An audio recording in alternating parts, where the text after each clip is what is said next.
All right.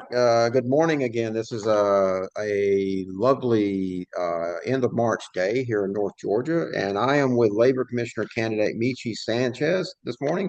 Michi, good morning. How are you doing today?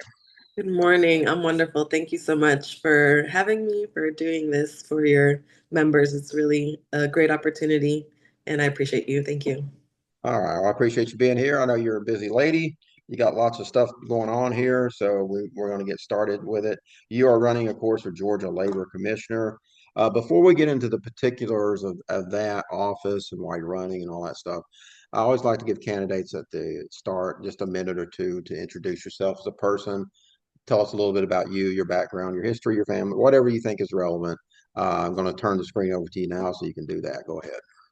Thank you. Well, my name is Michelle Sanchez, but my friends call me Michi, and I'm running for Georgia Labor Commissioner because this fight is extremely personal for me. I'm a mother from Gainesville, Georgia, in Hall County, and I spent the last more than a decade organizing across the state, from voter engagement to community advocacy to co-founding Georgia Familias Unidas, when poultry plant workers in my community were getting sick and nobody was protecting them. I've served as the district operations director for the Progressive Turnout Project during the 2020 general election when we flipped the state for Biden. And then I served as the Latinx outreach director for the Democratic Party of Georgia during the 2021 Senate runoffs when we flipped the Senate. I've also worked with organizations like Poder Latinx, Casa in Action, Common Cause. I helped lead, and I've sat on the board of the Georgia Conservation Voters from 20 to 2025, and I run my own business, Catalyst Professional Services. And I personally have experienced wage theft and workplace exploitation. So I know what it feels like when somebody steals your paycheck and you have nowhere to turn. And I'm running to be the person that you can have in that office that will fight for you. Well, thank you. Thank you for that. And you listed off a lot of great organizations there. I've had a lot of contact with Progressive Turnout Project over the years. They do great work. Common Cause does great work. So thank you for all that, all the advocacy and all the energy and all the effort you've been doing for years on our behalf here in Georgia. I appreciate that. So now here we are, and we're in 2026, and we're running for Georgia Labor Commissioner. Tell us a little bit about what brought you to this particular office at this time. Well, I lost my daughter, Haley. She was Sorry. figuring out her next chapter, and she had enrolled at Lake Lanier Tech to study cybersecurity. She wanted to open a cat cafe, and so she had lined up a job for a barista so she could gain experience towards that end. August 1st was when she was supposed to start, and they flaked on her, and 6 days later, she took her life. And so after I lost Haley, I was laid off. And when I finally found steady work again, I had stepped away from politics and took a position with an attorney who misclassified me, sexually harassed me. And when he unjustly fired me, he stole my last paycheck. And so when I say that $450 million is stolen from Georgia workers every single year through wage theft, I'm not reading a statistic. I have actually lived it, and my family's lived it. And so the Labor Commissioner's Office has real authority to investigate wage claims, and it really has just been underused. And so I'm running because I want to make sure that this office that was built, it was created to protect workers. I want to make sure that it's being used in that way. Okay. Well, and my condolences on your loss. And so sorry to hear that. And oftentimes we forget that politics has a very personal uh, reach to people and very personal reasons why we get involved in it. So I appreciate what you're doing on behalf of the memory of your daughter and others who have suffered like you have the wage theft issue. Uh, I'm assuming that, of course, you've already mentioned that that's one of your big issues. Are there other things, other issues specifically with the labor commissioner's office that you would like to implement some things on? Yeah, so wage theft is, of course, a big one Mhm. for me. And really, just making sure that workers know what protections exist for them. I think that that's extremely Right, important because, is it really workers' rights if the workers don't know what rights they have? And right, so on wage theft, again, we're talking $450 million that's stolen from workers every year. That's people that aren't paying their groceries or paying their rent. And another issue is the fact that this office is supposed to make sure people are getting their unemployment benefits in a timely manner. And I think that's extremely important to note because the federal government puts a benchmark of 87% of claims being paid within 21 days of application. This, you know, if people are applying for unemployment benefits, they're going through a tough time. They could be right. experiencing illness, whatever the case may be. And in the first quarter of 2025, we only reach 74%. So that's one in every four families that isn't able to pay their bills or their rent, put groceries on the table, or even invest in like local businesses. So it really is something that affects our communities, even when it's not directly. And so for me, it between ensuring that we're enforcing the laws, which this office has the power to, and making sure that workers know what their rights are and making sure that we do it in a way that respects everybody's dignity. That means making sure that there's language access. I think making sure that the languages that people speak, they're able to go on and see themselves reflected and be able to understand what their rights are and how they can, advocate for themselves. Okay, thank you. And yeah, you mentioned the issue of workers' rights. Georgia, Governor Kemp, lots of people like to tout Georgia as being the best state in the country for business. Okay, fair enough. Maybe we are one of the best. I don't know. At the same time, though, if you look at the stats, we do not rank anywhere near the top for workers' rights, wages, minimum wage. We are either at the bottom or close to the bottom. What are some ways you can maintain our high rating with businesses at the same time making the state a better place for workers? Absolutely. So protecting workers is pro-business. When we Mhm. crack down on wage theft, we level the playing field for the employers who are already doing the right thing. Right now, honest businesses are being undercut by competitors who cheat their workers, and that is not a healthy business environment. Workers who are paid fairly spend money in their communities. Workers who have stable employment and know their rights are more productive. When the rules are enforced consistently, businesses compete on quality and innovation instead of who can cut the most corners. Georgia can be a great place to do business and a great place to work. I don't accept that the premise that our workers have to suffer so our business rankings can look good. So as labor commissioner, I will hold both of those things together.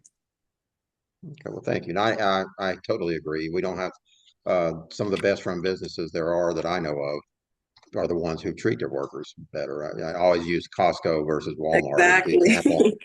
Who would you rather work for, Costco or Walmart? And I think the answer is pretty obvious on that one. So yeah, Right. there are many ways we can help workers and be good to business at the same time. I totally agree with that. Looking at the race, you're in a crowded field. I can't remember, was it six candidates? It's five total, so four Five other ones. total. Okay, because it moved around a little bit there, and so you got Yeah. a crowded field. What sets you apart, do you think, from your opponents in the primary? You don't necessarily have to, personalize anything yeah, from their point of view. Just what sets you apart? What gives you the advantage, you think, Sure. over them? Okay. Sure. So I bring something to this race that nobody else does. I have the lived experience with the very issues that this office exists to address. I've had my wages stolen. I've been misclassified. I know what it feels like to be exploited by someone who holds your livelihood in their hands. That gives me an urgency you cannot get from reading a policy paper. I also have more than a decade of professional organizing experience across the state. I've built coalitions, run large scale voter engagement operations, managed complex programs in communities from metro Atlanta to rural Georgia. I helped flip this state. I was on the ground during the 2020 election, during the 2021 runoffs. I know how to build something from nothing and make it work. I'm a small business owner, so I understand the employer side too. I co-founded Georgia Familias Unidas to protect workers in my own community. I've sat on the board of Georgia Conservation Voters, and my faith drives this work in a way that makes it sustainable. This is not a stepping stone for me. This is a calling. Okay, thank you. And you mentioned in that you mentioned that you worked in the runoff, big runoff several years ago where we won the Senate races. You've worked with Senator Warnock and several other races. Talking political strategy a little bit, what is your strategy without getting too much into details, but just your strategy for the primary campaign, for a possible runoff, because that's a possibility too. What do you Sure. think? How do you think of when you think of getting out the vote and those sorts of issues? What does that experience tell you to do in this race? Sure. Well, my strategy comes down to grassroots mobilization, sharp messaging, and coalition building. On mobilization, this is what I've done my entire career. I know how to find voters, meet them where they are, and turn them out. I'm focusing on direct community engagement, especially in areas that get overlooked in statewide races. Hall County, North Georgia, South Georgia, communities where I have deep relationship from years of organizing. On messaging, we lead with the $450 million because it's concrete and it cuts across demographics. Everyone understands having money taken from their paycheck. We're showing up on social media, at local Democratic Party events, in community groups, and earning media coverage. And not to mention that I literally speak to everybody I come across, and whether that's, at the Popeyes checkout counter or, the Halidom Eatery. I find I literally talk to anybody who will listen to me. And I've even gone on conservative radio stations because I think this message of working class issues, like this is something that cuts across party lines even. And I've actually gotten some Republican support. So that's if there's a runoff, we'll already have the infrastructure in place. That's an advantage of an organizing centered campaign. Our people don't disappear after election day. Right. And thank you for mentioning radio. I think local radio is often an overlooked avenue for communication with mostly older voters, but even now it's mostly older voters who vote. So Exactly. we do need to target them and go after them too, and not just sort of leave that out there for Right. Republicans. I'm thinking about combining the next two because they kind of run together. Uh, you win the primary, you are our nominee. Uh, you have worked on statewide campaigns before. You've worked on combined campaigns before. As a Democrat, as a county chair, I've seen us not do well in these kinds of situations with statewide combined campaigns. So I'm going to ask you to sort of draw on your experience. What can we do? What can you do as a labor commissioner nominee to make this combined campaign this year better than the ones that we have done in the past, for example? Well, we've won in the past. I won't say all of them are bad, but we've had our moments where we've done well. We've had our moments where we haven't. So, what Mhm. can we do with your experience to help us have a good moment instead of a bad one? Yeah. Well, I think something that I can bring to the ticket that is extremely important. One, I've always been really good at being able to break down complex issues into smaller, bite-sized information that people can easily digest. And so that's Right. something I'm very proud of that I've been able to do. And another thing that I think is super important that I bring to the table is that I speak Spanish. I'm Latina. Mhm. So that's a huge demographic that can swing things in a big Right. way, especially considering that, a lot of Latinos sadly do swing Republican. And Right. so being able to reach a demographic, especially with an issue that already cuts across party lines, and in their language is going to be a huge benefit, especially going Mhm. across the state into the rural, more conservative areas. And I'm building, relationships with the other statewide candidates as well. I actually just had the opportunity to meet one of the ag candidates yesterday. And so we're already planning on, meeting up and seeing how we can work together and reach more people out down South Georgia in the more Right. rural areas. And so I think between those two things, those are really big advantages to being able to reach more people and tying the different issues, because I think something that is extremely important and sometimes left out of the conversation is just how interconnected all of the positions and Mhm. all of it is, like all of the issues. Like we have a lot of polarization, whether that's along party lines or just people's specific issues. But when you're able to connect those things in people's minds, they can see the bigger picture, and that will help all of the ticket.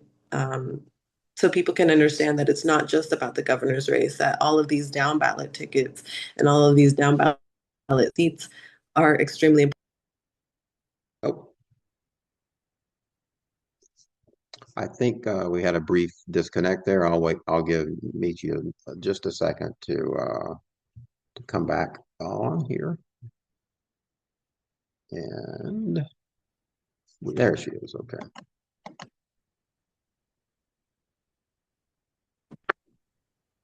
I'm so sorry. Okay. No, no, no. That's fine. Just a few seconds there. I figured you might have accidentally hit something, but that's okay. But Yeah. you were saying that you were wrapping up, I think, on your view of the combined campaign and those kind of efforts. Was there anything else you were wanting to say? Or I think you were getting close to the end there, but I'll go ahead and let you Yeah, no, restate that.